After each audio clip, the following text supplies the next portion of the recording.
Hey there, lovely people, and welcome to Star Metal Productions. It's great that you can join us here for our show this evening.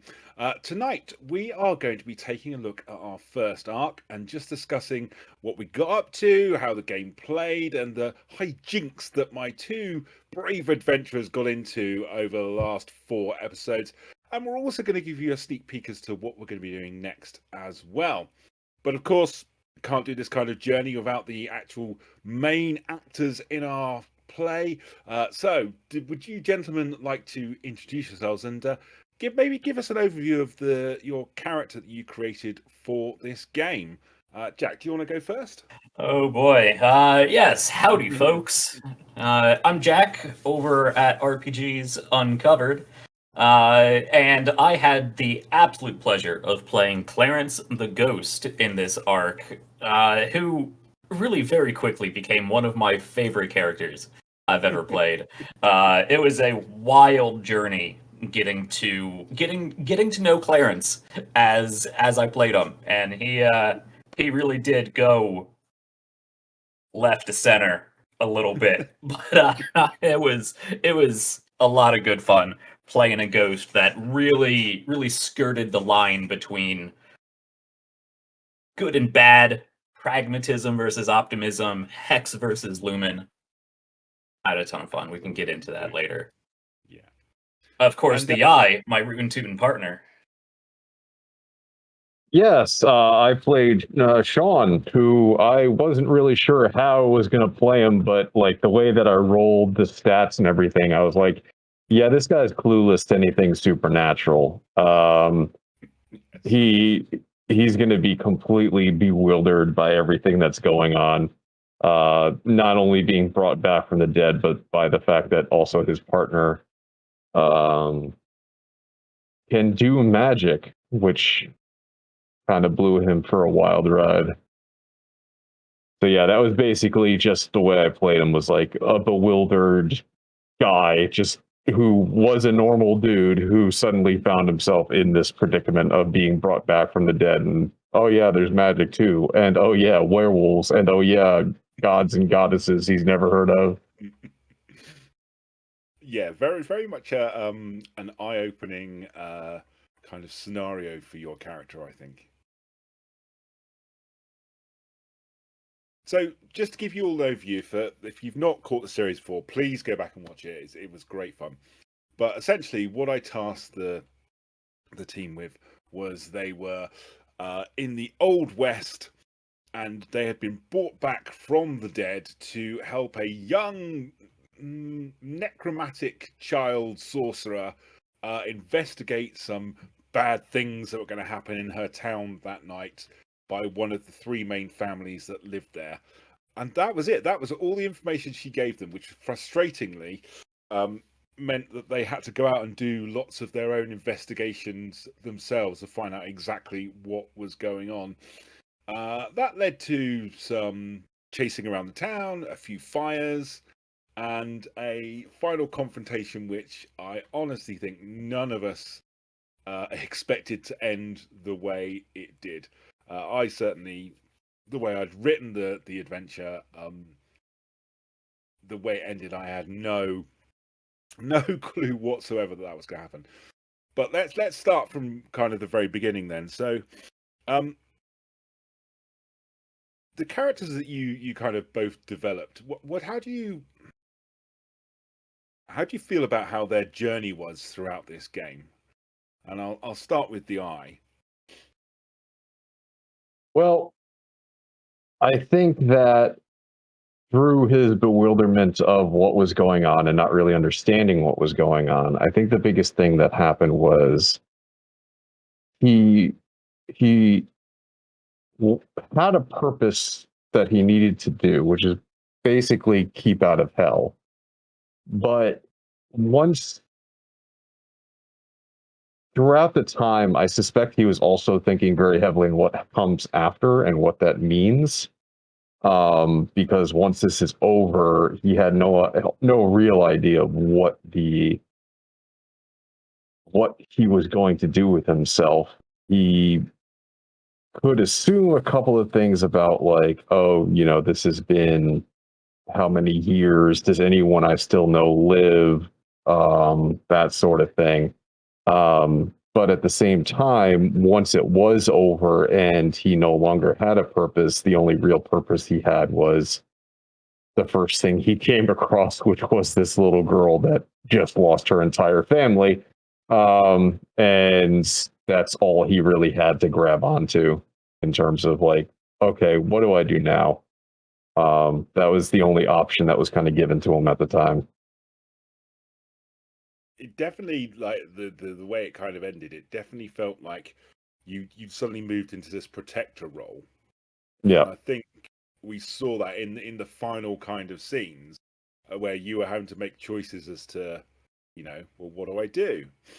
There's like the big bads in the room, and you've got to try and stop him, but the house is on fire, and the girl's in danger. So, what's my kind of priorities here? Yeah, I mean, it wasn't. It was at first. I wouldn't say that it was 100% altruistic, right? Like, if he didn't know if he burned alive or died somehow, that he wouldn't just go directly to hell because she's no longer there to do the power. Again, he had no idea how any of this magic shit worked, so he was like running through every possibility that could occur and going, okay, that's a possibility. That could happen if this goes. Okay, well, I'm going to try to stop every single possibility I don't think I like. And of course, thankfully, it seemed to turn out okay. Did you learn anything about him as you kind of played him over those 4 episodes? I kind of didn't go into it thinking that he was going to be an asshole, which is a character type I do sometimes enjoy playing. In fact, the first time you guys ever played a game with me, I was playing quite a opinionated, stuck-up individual who did have very like protective qualities, but was also very much like, these are what I'm doing. You guys can either get out of my way or I'm gonna deal with you as well.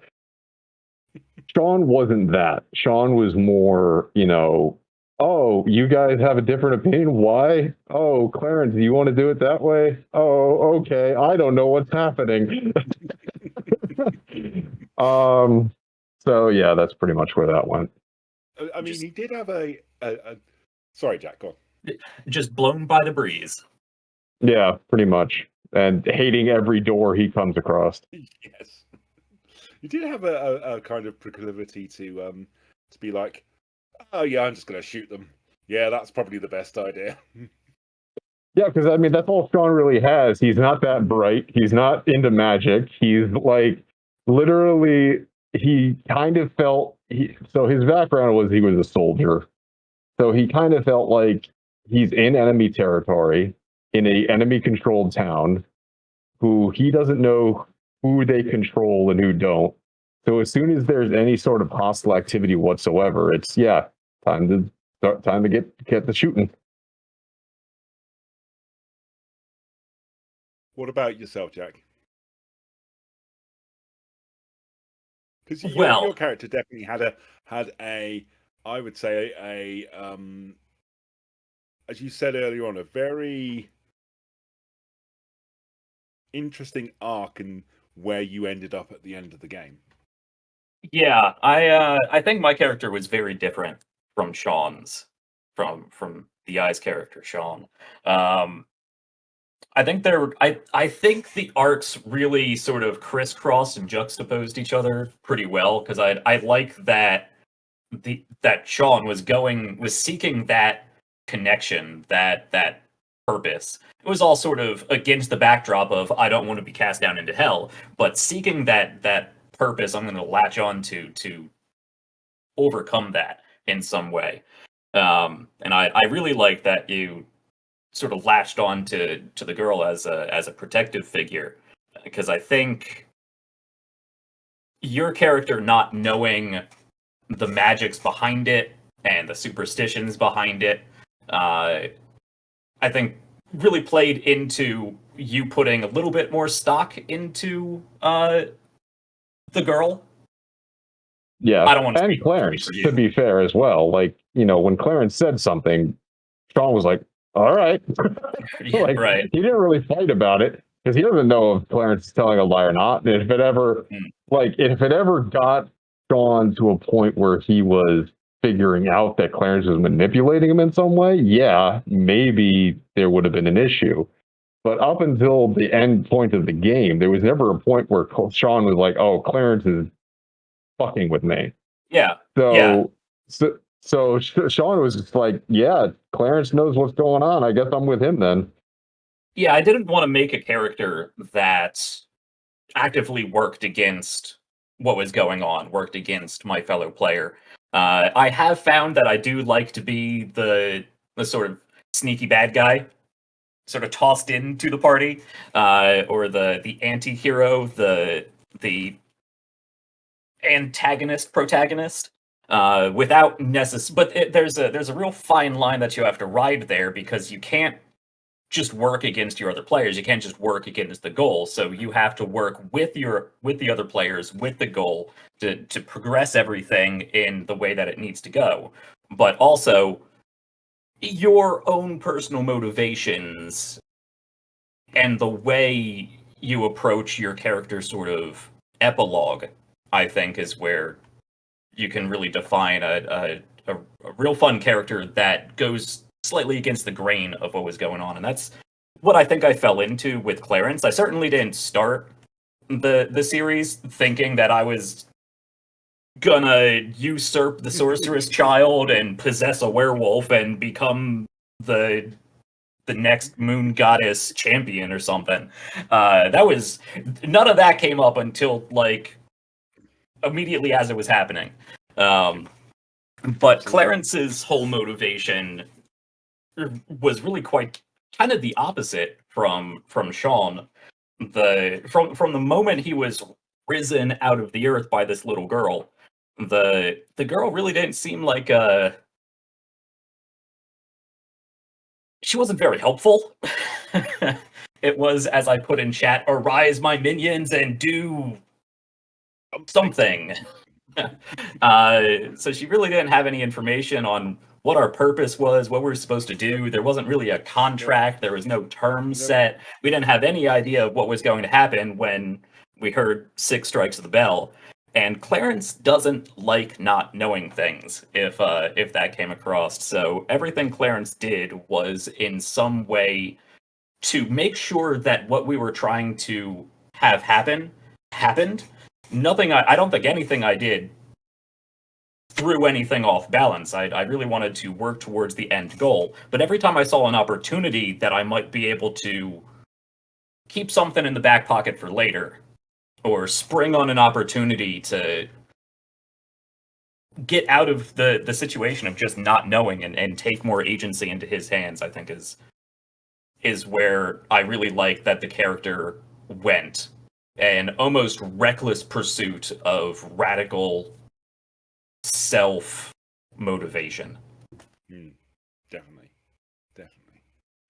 And I think what the thing I liked about both your characters was you both kind of were looking at ways to not necessarily stretch the rules, but kind of go, I've got a really good idea. Can I do this? And I'm like, yeah, absolutely. Why not? And I think that's one of the things I tried to, when I kind of created the system and the adventure, was to create something that would be really fluid and it'd be really easy for me to go, yep, absolutely, without a whole load of mechanics behind it, kind of, messing up those intuitive bits where you just took the adventure completely away from where I thought it might go, and me going, yeah, why not? That could be really interesting. Let's see. My kind of premise was, let's see what happens. I'm more than happy with that. Was there a clear point where it just completely jump tracked for you? So interestingly, I did a test play with some of my friends, and both parties did almost exactly the same thing, right up until the point where you got to the first the first house where you were outside and you had one of the Pearson, like you had the Pearson lad with you, and you were like, "Hey, can we come in? We understand there's a package hidden in your house that might do something." And so, really interesting that both play out exactly the same way. But at that point, that's where things completely changed. The point where somebody said, "Are there any rocks on the ground?" Because this guy's just coming round. I know it'd be a good idea. I'm going to try and knock him out by smashing his head against a rock on the ground. And I think that's the point where I was like, yeah, this is going to cause them some major problems. Mm-hmm. That's the bit that got me. I was just like, because the way I'd planned it out, there were like timed events for stuff. So you had a choice of going to lots of different places, and depending on where you went at what times, different things would have happened. So for example, if you'd gone to see the Watson Smiths earlier, they'd have still been alive, and you might have been able to have a conversation with them about, oh, there's a package. The Coopermans or the Watson Smiths? The Coopermans, sorry. Yeah, the Coopermans. You might have been able to have a discussion about the package, or the Watson Smiths. If you'd have gone at a different time, they would have still been alive, and you might. The idea was that potentially you could recruit these houses so that they would help you in the final confrontation. So you'd get some like assistance, as it were. Especially with the kind of like 10-foot werewolf, which you really easily took down. That there was a bit where it was supposed to be a really challenging kind of encounter, and the idea was that if you'd helped the other families, they'd have been people there to help you, but you took him down anyway, so it didn't really matter. I will say I only had actually, let me open up my character sheet now. I think I only had 4 hit points by the end of the game. Yes. Yeah, you were really tanking hits in that last fight. What I found quite funny was it was only really the first episode where the roles worked for me. You had some Okay, no, I had rolls. 6 hit points left. Poof. You had some bad rolls in the first episode, but the rest of it, you kind of almost sailed through it with some of the rolls you've got. You got very lucky, I would say, in some aspects for that. But that just makes it more fun for me, because then I've got to go, okay, yeah, what do I do now then? Mm-hmm. What do you think there's an interesting question. What do you think would have happened afterwards for your characters? Have you thought about that in terms of what they potentially might have done next? Well, I can wrap Clarence up in a nice pretty bow for you, Tal, and just hand him right on over to you as the next big bad. Yes. But no, I mean, Clarence is continuing that pragmatic arc. He's no longer undead. He's no longer beholden, or at least he's no longer beholden to this young sorcerer girl of questionable skill and providence. So I think he's going to spend a lot of the early days of this time just figuring out what he is. If he's a ghost and a werewolf, if he's a werewolf, if he's something else entirely, if he can change states, he's going to have to ingratiate himself with his new pack, or his old pack, or the pack he's now with. If he doesn't have the memories of the original person, then he's going to have to bluff his way through, find as much research as he can get. But I think it's really kind of up in the air as to, if he's going to go through with their original plan of assembling this weapon or whatever it is. Because anything that ends with Clarence being alive and in a position of safety with relative power is the trajectory that he's going to go until he pushes it too far and dies and damns himself. I think for What about- Sean, it's literally going to be. I don't think Sean is going to be happy with his current existence for very long. I don't think that he would be like, yeah, I can't eat, drink, or enjoy anything that makes a human. So he's going to basically beg the girl to either find a way to change that or let him go. And it's kind of up to her, really, what that is going to look like. If she either tells him no or refuses to engage with that, then he'll probably just try to find a way to end it. Because he doesn't know anyone else that has these powers or abilities that are still alive. So his basic idea is like, if I can't enjoy life, then why am I going to live it? If she does find a way to make it so that he can at least enjoy the, like, at least have just a drink. just have a drink, eat some steak, whatever, then he's going to be fine living forever. That's fine. He just doesn't want an existence of just being able to exist.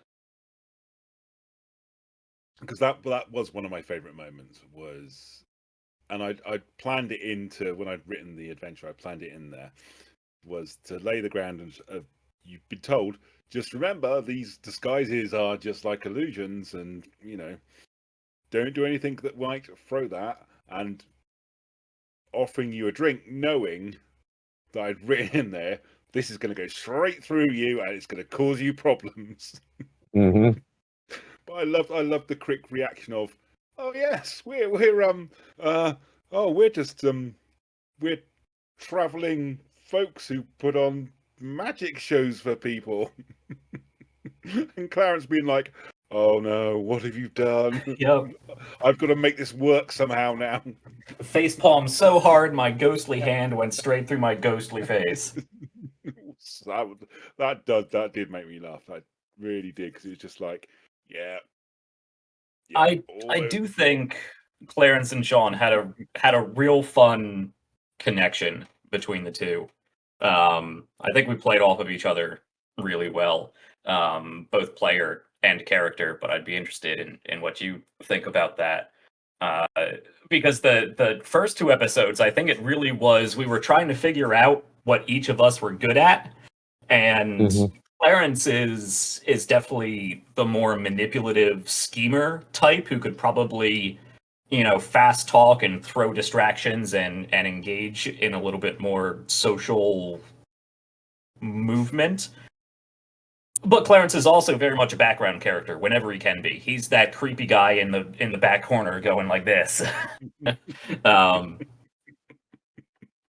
And that's part of being a ghost. I mean, that's written into the ghost traits, that you just kind of blend into the background.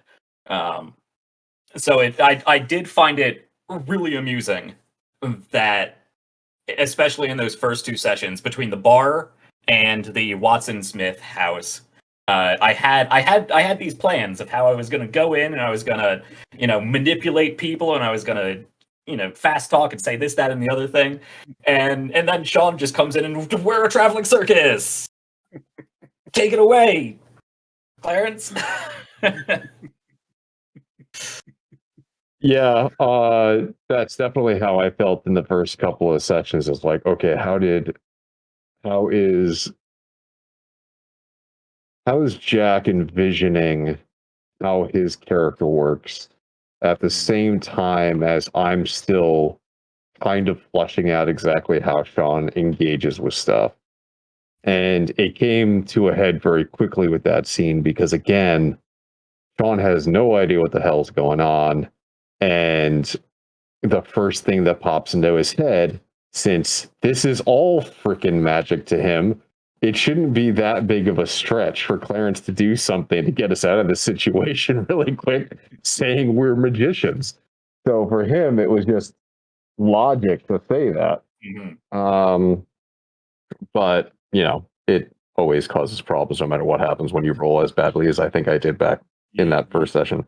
Yes, and Well- again, the bit where you were talking to the guards and trying to, you know, hey, we've got some really useful information for you. If you let us in, you know, we're probably going to be able to save your lives, and it all just falling apart, and you rolling so bad that your disguise kind of slipped away, and and I was going through making some clips, and I just remember this bit because demon, Yeah.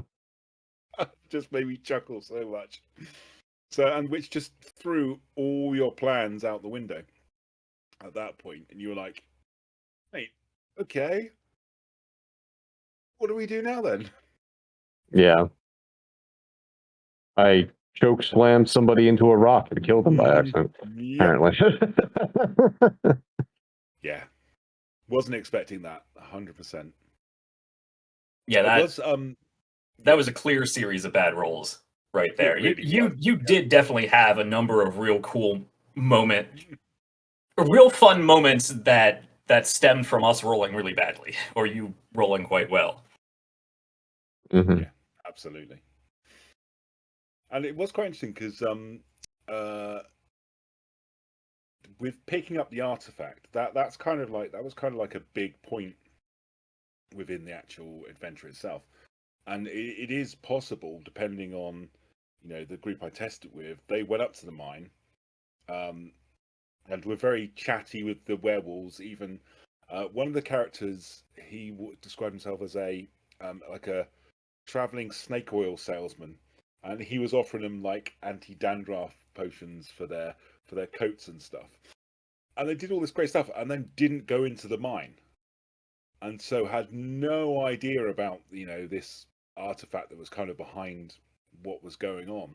So I was really pleased that you went in there and got the artifact and brought it out, because that kind of set up that towards that final confrontation where it's like, whoever's got it, that's going to be the main thing, and it's going to change what the shape of kind of like the final battle looks like as to who owns it. You know, that allowed you to manipulate what actually happened at the end, which was really cool. Really enjoyed that.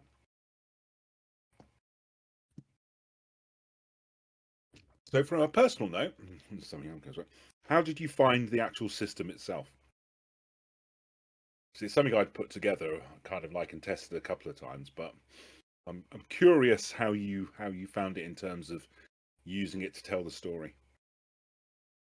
It's a super easy system to learn. Of course, it's just D6s, and you only have, you know, rather than D&D where there's like, you know, 20 skills associated with attributes. The attributes are the skills, and you associate them as you wish.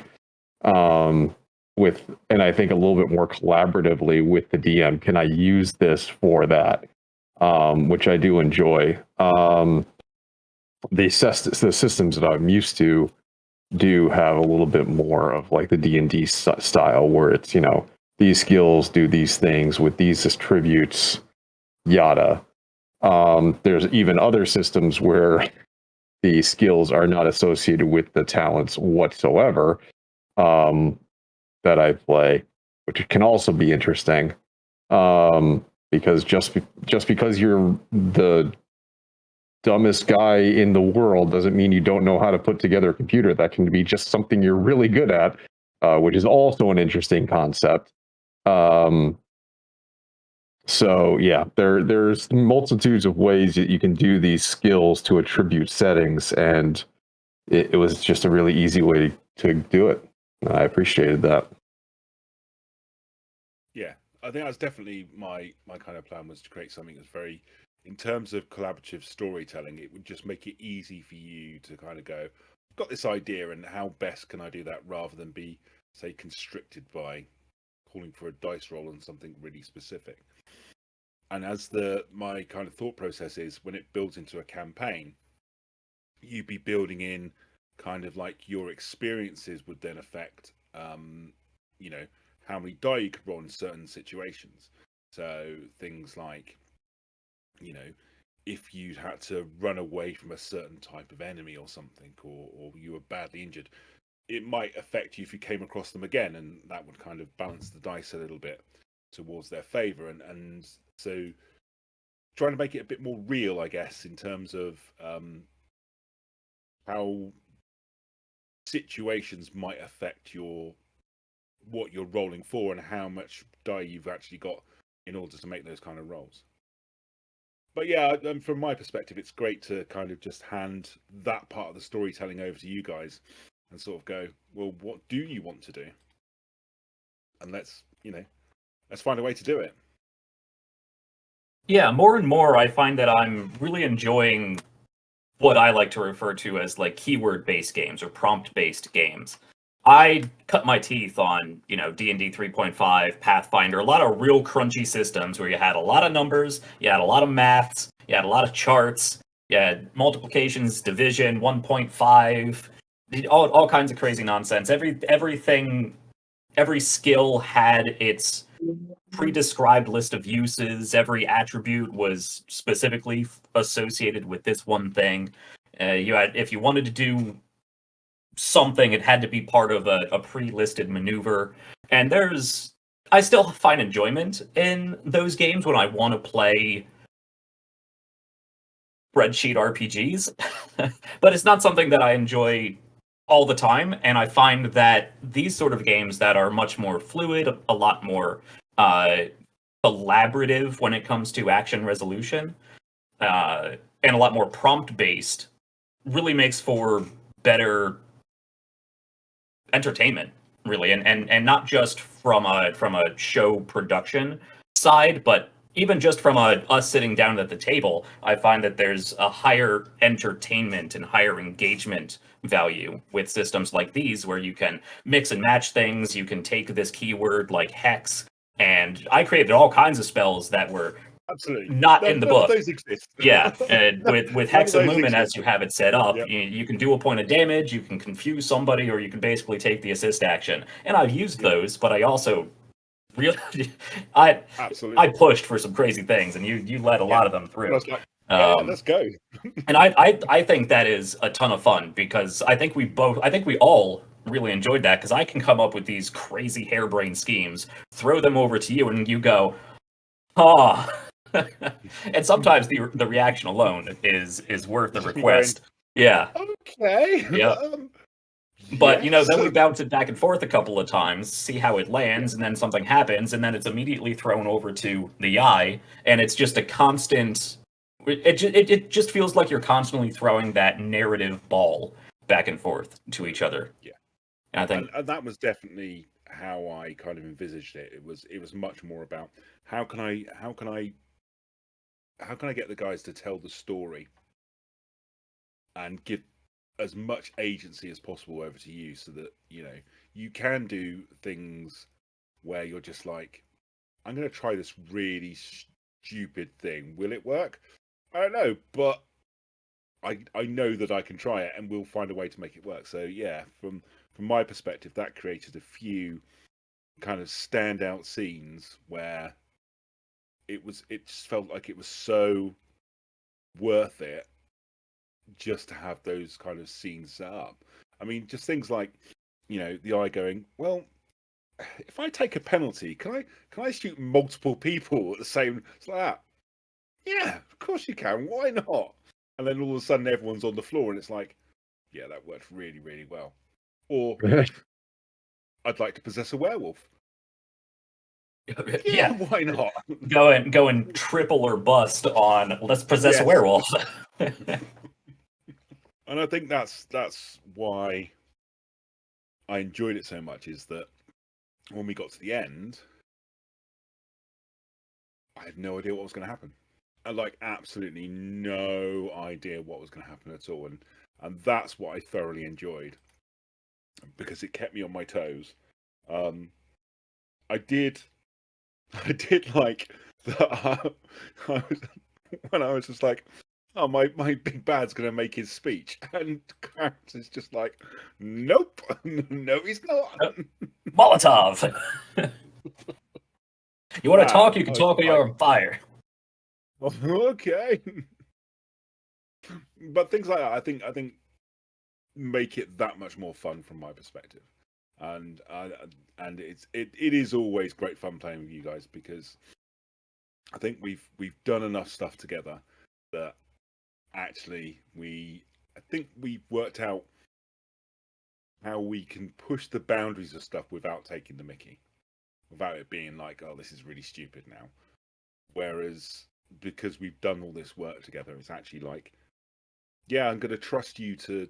I trust that you're invested in the story, that you're going to take it somewhere that makes sense and isn't just like, when you've got people who are just min-maxing and just, trying to be, oh, I'm unstoppable, I'm amazing. It's just like, that's really what it's about from my kind of perspective. But yeah, it was so much fun. And like I said, if anybody's not seen the 4 episodes, they're well worth a watch. And I can guarantee the ending, no one could have predicted the ending, in my opinion. No one. I mean, I think you could say that for pretty much every, scene by scene. We go into a scene and we leave that scene a wreck. There was a lot more stuff on fire than I'd written. There's about 4 buildings on fire by the end of it. And yeah, one of the scenes where you went to the apothecary, I don't think you realise how much easier you made the final battle at that point. Oh yeah, she was sketchy as fuck, and I wasn't having it. 100%. So the idea was that she was in league with them, and she would have run back to them. That would have increased your clock and made it much more difficult for you in terms of foreshadowing. And she would have been at the end as well. And the fact, just like, nah. And I think it was Clarence's action, and then Sean's reaction that got me, because the way you kind of play was like, okay, what the hell just happened there then? He's probably got a really good reason for it. Yep. Oh yeah, when I shot your gun for you. Yeah. Yeah, it was literally, Clarence must have seen something I didn't see. Yep. That means that I let this happen. Why wouldn't I? I have no reason not to trust Clarence. Yeah, that was something I did. It was a stressful moment from a player perspective for me, because I don't like taking another player's agency like that. If another player is holding a weapon, or if another player is in a scene doing this, that, or the other thing, I don't like to dictate what another player is going to do. So I wrestled with the idea of how can I deal with this woman, and because I trust you guys, and I trust that if that was unacceptable, we'd say, hey, let's not do that. But I didn't think it would come to that, and I think we could take it in a very interesting direction, and trust you guys with that. So I pulled the trigger, figuratively. Yeah, that scene really, it started to go, and then it just dove off. And then it ended with when you opened the secret door, and then just poor Sean getting thrown all the way out of the building across the courtyard, and then the building's on fire again. And it's just like, yeah, this is great. These all I imagine is the poor folk of this town going, sorry, is that another building on fire? Oh. Yeah. Stressful night. Maybe we should make these buildings out of less flammable material when we rebuild. When we rebuild, seems to be a problem around here. Maybe stone? Do we have any stone? Oh, but yeah, I mean, from my perspective, I had so much fun with this. What kept me on my toes? What was the apothecary woman doing when she decided to take a nap during our interrogation? So, ideally, she was going to. The idea was that she wanted to create enough space where she could jump out the window and make a run for it. So the idea was that she was going to, take a nap. Maybe you'd think she'd passed out, and you'd be like, "Oh no, she's passed out," and you might just kind of walk back a little bit and be like, "Oh, okay, she's passed out," and then it'd be like, "Quick, out the window," and you're suddenly racked up with foreshadowing that's like, "Yeah, these are the main guys now. These are the guys you've got to sort out." So when you were like, "Nah," that was a real kind of like moment I went, "Yeah, okay, wasn't expecting that. Wasn't expecting that at all." Don't play possum with a paranoid sociopath. It's not going to end well for you. That's exactly what it was. It was just that moment of like, "Oh, yeah, maybe she could fake her way out of this." No, she can't. No, she's dead. Okay. Oh, and you were lucky you got to the hunter in time as well, because that's a timed one. If you don't get to him quick enough and get him healed, he obviously turns into a werewolf and starts ravaging people and starts destroying them. So he was definitely another one that was an ally. And the idea was that he'd be able to give you that kind of covering fire, so you would be able to sneak in and so he was he was right up until the end. He was an ally. Not so much now. Yeah, felt a little bad for that, but needed to tie up some loose ends. 100%. 100%. Yeah, I wouldn't be surprised if Sean searched the entire town and the surrounding area for Clarence at one point and wouldn't find him, of course, but there would be some Sean being like, "What the fuck happened to Clarence?" So there would have probably been a week period, if not more, where Sean was just looking for Clarence and what the hell happened to him and not really finding hide nor hair. Nope. Metaphorically and actually. Yeah, absolutely. Because I kind of when I'd written it, I kind of had in my mind if I ever did a next piece for it, depending on how the outcome, the idea would have been that maybe the piece of the artifact had been taken across country as put on a train, and so the next section would be then set on a fast moving train heading through the desert where you've got two opposing forces trying to kind of battle against each other. So I think would have been a lot of fun. But it's now in the artifact's now in the hands of Clarence. So who knows what would happen next? Yeah, that's my favorite kind of adventure. But yeah, no, I really do appreciate it. I think you guys made this adventure, definitely. I think the characters you created were brilliant, and it was so much fun for me. It really, really was. Thoroughly enjoyed it. I know we're running up on the pre-prescribed time I laid out for us, so I will keep this brief. But I wanted to ask was there any particular time that, looking back on it, and I get real immersed into my characters. I do a lot of note taking as my own characters, so it's a little harder for me to step back and see the holistic. I guess I've been wondering if it was your intention to keep Sean a bit more, I guess, reactionary, or if there was a point where I guess you would have preferred going a different direction from where Clarence was taking things. I think that if I'm playing the character to the character I made, then he would have to be reactionary. There's nothing like being a man who understands he knows nothing about what's going on and can only really entrust his ability to move through the world by those that actually know something of what is going on. So in that, I don't think Sean had really any other option other than if I wanted to play him as some arrogant asshole who just did things that he wanted to do. And I didn't see Sean as that.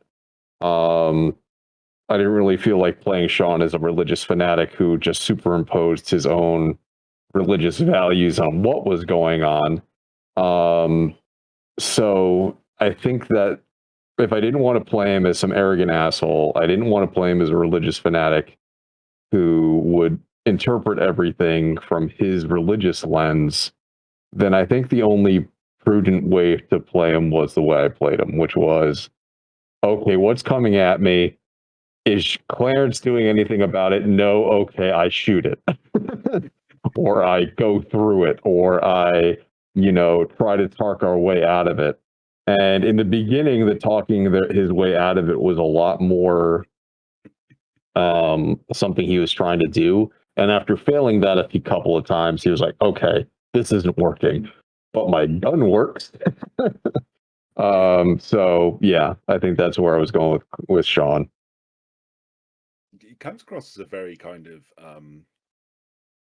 a very human character in that respect, because if any of us were faced with that kind of weird scenario, what would we do? We so out of our depth. It's like, okay, what do I do now? Well, I know how to shoot things. Yep. I'm gonna do that. That was kind of my premise for playing Sean, is just a guy that got thrust into this situation with no real knowledge of what was going on. I really like going off of what Tal said there about playing a very human, very ingrained character in the situation. It can be very easy when, especially playing a one-shot or mini-series or something, just trying to get into a character and find your space. It could have been very easy to fall into the, kick the door in and run in barbarian, or as you said, the lawful stupid paladin or whatnot. But I think Sean really did have a real, very fun and very interesting arc trying to find where we play off of each other, where our skills play off of each other. And I don't think either of us did very well diplomatically. But I think some of my favorite scenes with Sean was it's a lot of that, kicking the door in montage that we got, and a lot of Sean just blowing through the werewolves on a number of occasions, but it doesn't have that same sort of flat feel to me as a barbarian kicking in a door and screaming, or somebody going in and smiting. A lot of it felt a lot more adrenaline charged, a lot more, this is happening, I need to react now, and this is how it's happening. So I think Sean was a very interesting, very actionably impactful character, despite perhaps being not as, well, I can't even say front and center, because you were the front guy, and Clarence was more in the background. I just really enjoyed Sean. I really enjoyed Clarence. Like, as evil as he turned out to be, it was still fun being around him. There was definitely that element of,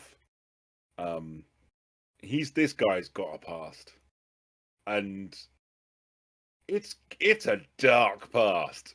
He's definitely he's done stuff. He's done stuff. He's sinned stuff. Yeah, it was always very apparent that Clarence, that like the way that he was played was like, he may not be acting totally like the evil dastardly mastermind, but there might have been a point where he was an evil dastardly mastermind. Maybe. I can't really put my finger on it, but yeah, definitely this guy's been up to some shit in the past. I can put my finger on it. It's the laugh. There you go. Yeah. That's what it was. It was the laugh. Yeah, exactly. Yeah. Which actually freaked out Sean a couple of times too. Sean was just like, I think my favorite moment of the series was when Clarence and Pitt were just and Sean's in the background going, Guys. Yeah. I understand you're having a moment here, but Well, you know, there are things we need to do. Sean just had a lot of really great reactions, and I think Sean was the heart of the story, and Clarence was very much the more cerebral, dubious foil. absolutely. That It would. that's how it It's the played in kind my of thing- brain cinema. Yeah, I kind of see it as if this was shot as a western, then Clarence is that kind of doing what's right kind of role. Like, Sean, you even mean? though he, yes, Yep. sorry, Sean. Even though he's got no idea what's going on, there's a part of him's like, I've got to do. Okay, this is me now. I've got to do this, and it just kind of rolled on for him, I think. And then suddenly, at the end, he's, tucking up a small child as he leaps from a burning building with her wrapped up in his arms, which classic. I love that. Yeah, I think we both had real nice, like, epilogue screens that really fit the characters. Yeah, definitely. And it was just that there was definitely a you both allowed me to create a very dramatic ending when the bells were ringing, which I hadn't. That was I hadn't planned any of that in, and it was just like, okay, if I do this, and my mind was just like, okay, this could be really cool. And then just that nice little split screen at the end where you see these two, individuals who've chosen or not even necessarily chosen, but ended up on two very different paths, which who knows where it could lead next. Mm-hmm. And I do have to say, or I do have to apologize to the Eye, our resident werewolf enthusiast, for stealing. I'm sorry as well. Stealing the werewolf. I'm sorry that you've had to hurt werewolves. I do apologize for that. Listen, in my long, extensive existence, I have met many a were creature, and I haven't had a problem with any of them. They always invited me to dinner, very hospitable. And the dinner was usually screaming at the point of contact, but always offered, and that's something I appreciate. Oh dear. Well, I really hope for those of you who have watched it, I hope you had as much fun as we did with it. And it's going to be a sign of things to come that we really want to produce stuff that you're all going to really enjoy and can get behind. And we've got a couple of things coming up in the near future that'll going to take us into something a bit more substantial in terms of our arcs as we go forward with our production. So, Jack, do you want to just very briefly give people an overview as to what they can expect from our second arc? Yeah, we'll leave you with a little teaser here. And actually, before we get to that, if you are watching this in the future, hello from the past. I assume you are watching on YouTube. If you have any fun insights you want to share or any questions you want to ask us as the characters or Tal as the game master and creator, definitely drop those in the comments because we're going to keep an eye on them.